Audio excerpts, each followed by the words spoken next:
Still lost in the Minecraft multiverse, wondering which version reigns supreme? Let's break it down. First up, Java Edition, the OG. Step 1. Bask in its unparalleled modding community. Hundreds of thousands of free mods await, transforming your gameplay entirely. Step 2.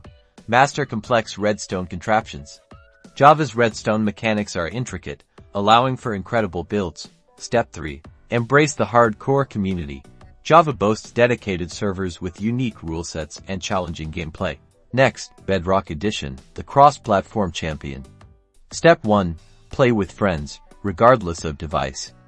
Bedrock seamlessly connects players on PC, consoles, and mobile. Step 2. Explore the marketplace for curated content. Discover skins, texture packs, and pre-made worlds created by official partners. Step 3. Enjoy optimized performance on a wider range of devices. Bedrock runs smoother on lower-end hardware. The key difference: mods versus crossplay. Java wins for customization, Bedrock for accessibility. Step 1. Consider what's most important to you. Do you prioritize endless modifications or playing with all your friends? Step 2. Remember, you can own both. Many players enjoy the strengths of each version. Ultimately, the best Minecraft is the one **you** enjoy most. Now go explore, create, and have fun.